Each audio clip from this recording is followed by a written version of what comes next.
जिस समय उद्धव जी संदेश पाते हैं कि श्री आनंद कंद यदुकुल नंदन भगवान वासुदेव इस संसार से अपनी लीलाओं को संपन्न करने के साथ अब जाने का संकल्प कर रहे हैं और उसी तरह की योजना बन रही है, तो इसी के साथ वे व्याकुल हो उठे और भगवान के पास वह एकांत में जाकर स्वयं अपनी वेदना रखते हैं, अपनी भावना प्रस्तुत करते हैं। देवदेवेश योगेशो पुण्यश्रवण कीर्तनो संहृत्यैतत् कुलं नूनं लोकं संत्यक्षते भवान् विप्रशापं समर्थोऽपि प्रत्यहन्न यदीश्वरः।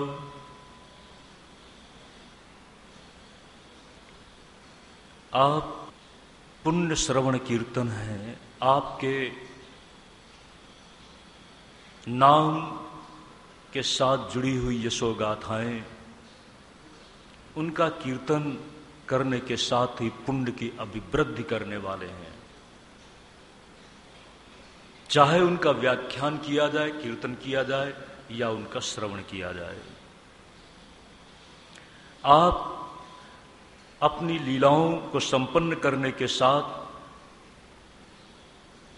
उनका अपने लीला विग्रह को स्मरण करते हुए इस संसार से आप संसार को छोड़कर जाने का आप आयोजन बना रहे हैं। ब्राह्मण वृंद के द्वारा, ऋषि मुनि मंडली के द्वारा जो यदुकुल नाश का शाप मिला है, उस शाप को भी आप दूर कर सकते हैं आपके जाने की बात सुनने के साथ। नाहं तवांघ्रिकमलं क्षणार्धमपि केशव त्यक्तुं समुत्सहे नाथ स्वधाम नयमामपि। आप के चरण कमल को आपको एक आधे क्षण के लिए भी मैं छोड़कर रह नहीं सकता, इसलिए आप मुझे भी अपने स्वधाम ले चलें। इस तरह से बहुत व्याकुल मन होकर उद्धव जी जब बात कर रहे हैं तो भगवान ने उत्तर दिया,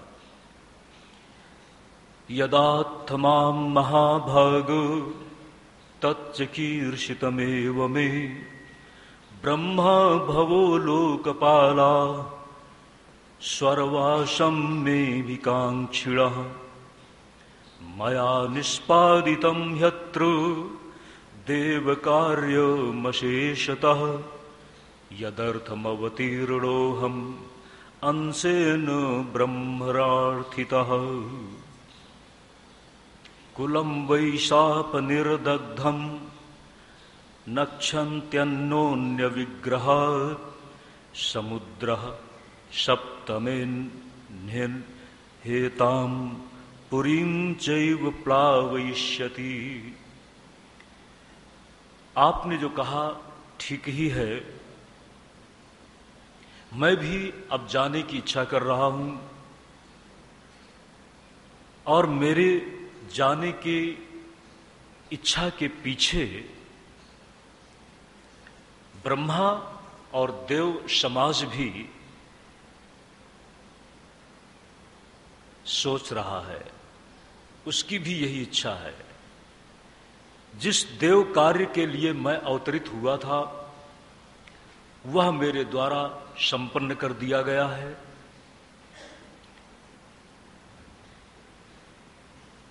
ऋषि मुनि मंडली के द्वारा जो यदुकुल को शाप दिया गया है,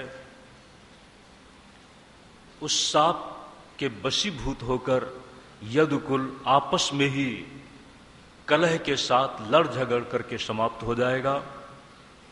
और आज से 7वें दिन समुद्रः सप्तमे नियताम पुरीम चैव प्लावयिष्यति।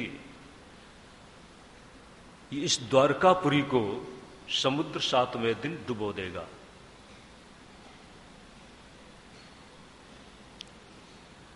आपको कैसे रहना है, बाद में उद्धव जी ने, जब भगवान ने अपने जाने की बात बताई, भगवान ने कहा कि उद्धव आपको यहां रहना है। श्रीमद् भागवत कथा के महात्म्य में आपको श्रीमद् भागवत भगवान की वांगमयी मूर्ति है, यह बात बताई गई थी। वही प्रकरण यहां पर है। जब भगवान जाने की बात करने लगे, व्याकुल चित्त उद्धव की स्थिति को देखकर, जब उद्धव ने कहा है कि आपके जाने के बाद संसार का क्या होगा, आपके भक्तजनों का क्या होगा, और मैं अपने लिए सोचता हूं कि मैं कैसे रहूंगा, तो भगवान ने कहा मैं तुम्हें एक आलंबन देता हूं, और वह आलंबन है श्रीमद् भागवत। भगवान ने अपने तेज से स्वयं अपने आप को उसमें समाविष्ट कर दिया है। तेनेयम वांगमयी मूर्ति ही। भगवान ने कहा उद्धव तुम्हें रहना है। कैसे रहना है? भक्त संसार में कैसे रहता है, और भक्त जब संसार में भक्ति का आलंबन लेकर के चलता है तो कैसे चलता है? ईश्वर के प्रकाश में, उसके साक्ष्य में,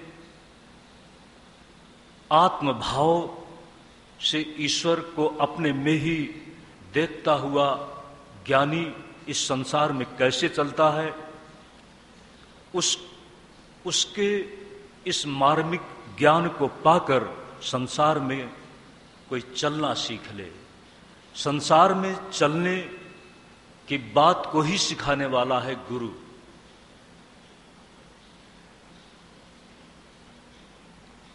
संसार में भौतिकता जो भोगवाद का अपने आप में एक विस्तृत जाल है, इस जाल में कहीं हम उलझ न जाएं। उलझा हुआ अज्ञान के वशीभूत चिदानंदमय ब्रह्मो अविद्या वशगस्त्वन्यः। अज्ञान के वशीभूत हुआ चैतन्य चिन्मय तत्व जब अपने स्वरूप को नहीं जानता, तो इसी के साथ अविद्या के वशीभूत होकर जन्म मृत्यु रूप संसार में निरंतर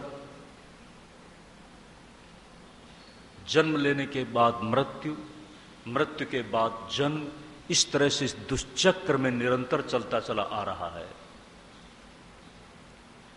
लेकिन जिस दिन अपने स्वरूप को जानता है, स्वरूप को जानने के साथ सोहम की स्थिति में समाहित जिज्ञासु, ज्ञान की स्थिति में जब सोहम के ज्ञान के प्रकाश में अपने आप को देखता है, तो अज्ञान के प्रभाव में जब देह रूप में अपने आप को देख रहा था, तो सोहम के पश्चात तत्काल जो एक दृष्टि है, अपने प्रति दृष्टि है, ना हम देहा, जो अपने आप को देह के रूप में देख रहा था, देह में आरोपित आत्मचेतना को देख रहा था, अब देह में नहीं किंतु उस परम सत्य में अपने आप को देखता है।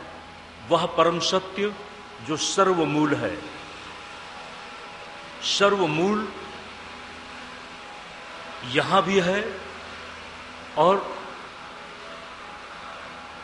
परोक्ष भी है, वही अपरोक्ष भी है। इसीलिए वह तस्माद व ए तस्मात शब्द से बताया गया, उपनिषद वाक्य से। उसको जब आत्मभाव से देखता है, यह है ज्ञान। लेकिन इस ज्ञान की कक्षा में रहते हुए जिस साकार जगत से चल रहा है, उस परम सत्य को एक रूप देकर, एक रूप की व्यवस्था के साथ देखकर, एक आलंबन, दिव्य आलंबन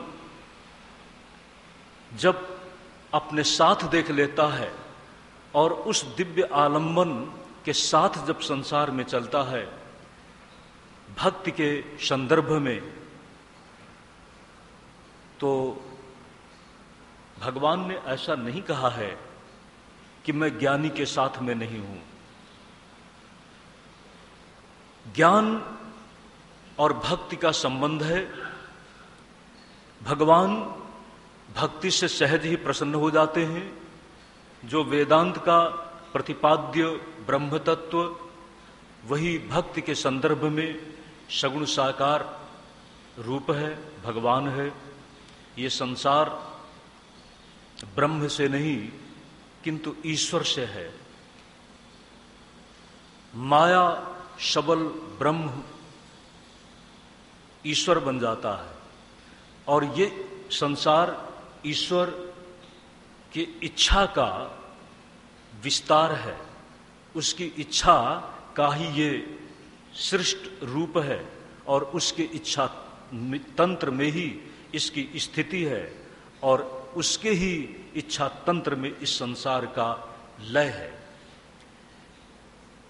मेरे से पहले भी, जन्म से पहले भी संसार था, अनादि काल से चला आ रहा है। फिर भी इसके प्रारंभ की एक चलती हुई जो परंपरागत चक्राकार व्यवस्था है, उसको मनु आदि के माध्यम से विस्तृत होता हुआ बताया। ब्रह्मा जी सृष्टा हैं, सृष्टि के अभिमानी अधिष्ठाता चैतन्य हैं। उनके संकल्प के साथ सृष्टि का विस्तार कैसे हुआ, पूरा निरूपण किया गया। सृष्टि का आदि पुरुष मनु महाराज का एक निर्धारित समय मनवंतर पर्यंत 14 मनुओं के शासन काल को ब्रह्मा का एक दिन बताया, जिसको कल्प के रूप में बताया। आज जिस कल्प में हम चल रहे हैं, यह श्वेतवाराह कल्प, जिस मनवंतर में हम जन्मे हैं और हमारी जीवन यात्रा चल रही है, वैवस्वत मनवंतर। इसके पहले 6 मनवंतर बीत चुके हैं। स्वयंभू मनु के शासन काल को स्वयंभू मनवंतर, स्वारोचिष, उत्तम, तामस, रैवत, चाक्षुष, इस प्रकार से वैवस्वत मनवंतर में चलते हुए आज हम हैं और कल नहीं रहेंगे। इस मनवंतर के बाद भी 7 मनवंतर और हैं। ब्रह्मा का एक दिन और उसके बाद प्रलय, फिर उसके बाद जिस तरह से सूरज अस्त हुआ, अस्त होने के साथ रात्रि का सघन अंधेरा, जिसमें हम ना खुद को देख सकते हैं, आप कहें हमारा आपका जो प्राकृत रूप, अगर प्रकाश प्रखर न हो, थोड़ी देर के लिए प्रकाश की प्रक्रिया कहीं रुक जाती है, चारों तरफ अंधेरे में बैठे हुए हम अपने ही तन को नहीं देख पाते, अपने को नहीं देख पाते, दूसरे को नहीं देख पाते। ये रात्रि अंधकार का प्रतीक। कल्पना करिए, रात्रि एक निर्धारित काल सीमा के बाद फिर से सूरज के उदय की पृष्ठभूमि बनती है। इस तरह से हम सूर्योदय से प्रवेश करते हैं, यात्रा शुरू करते हैं अपने जीवन की, एक दिन की, दिवस के प्रकाश में प्रवृत्तियों से जुड़े हुए चलते हैं और फिर सूर्य के अस्त के साथ महानिद्रा में खो जाते हैं। इसी तरह से ये सृष्टि का व्यापार चल रहा है। हमारा जीवन बहुत अल्प है। तब प्रश्न है कि इस संपूर्ण व्यवस्था के पीछे कोई ईश्वर तो है। उस ईश्वर को यदि पाया जा सकता है, यदि उस ईश्वर के साथ अपने आप को स्थापित किया जा सकता है, तो वह यही मूल्यवान समय है। आगे के लिए क्या आप छोड़ेंगे? इससे बढ़कर के नासमझी और क्या होगी कि आप आगे के लिए छोड़ दें?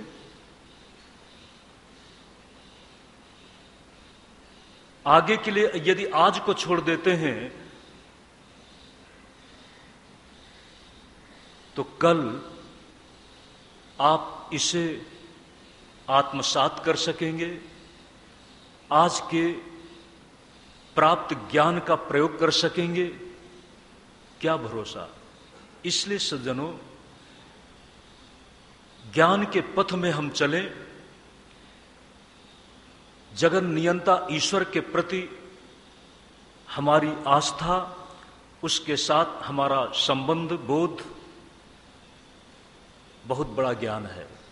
इसी के साथ कर्म की व्यवस्था में हम कहीं भटक न जाएं, भोग में कहीं योग भूमि से च्युत होकर हम अपने आप के साथ ही अन्याय न कर बैठें। इसके लिए एक मार्गदर्शक चाहिए। उस मार्गदर्शक के सानिध्य में, उसकी प्रेरणा में हम मात्र चलेंगे ही नहीं, किंतु वह हमें संभालेगा भी। उसे ही कहा है गुरु। जब भी जीवन में गुरु के प्रति शुरुआत होती है शोध के रूप में, तो प्रश्न है कि घर में ही गुरु क्यों नहीं मिल जाता। गुरु वही हो सकता है जो ईश्वर के साथ प्रयोगात्मक जीवन जी रहा हो। प्रयोगात्मक जीवन जीने वाला ही हमें किसी लक्ष्य के साथ जोड़ सकता है और लक्ष्य में हमारी प्रतिष्ठा हो सकती है।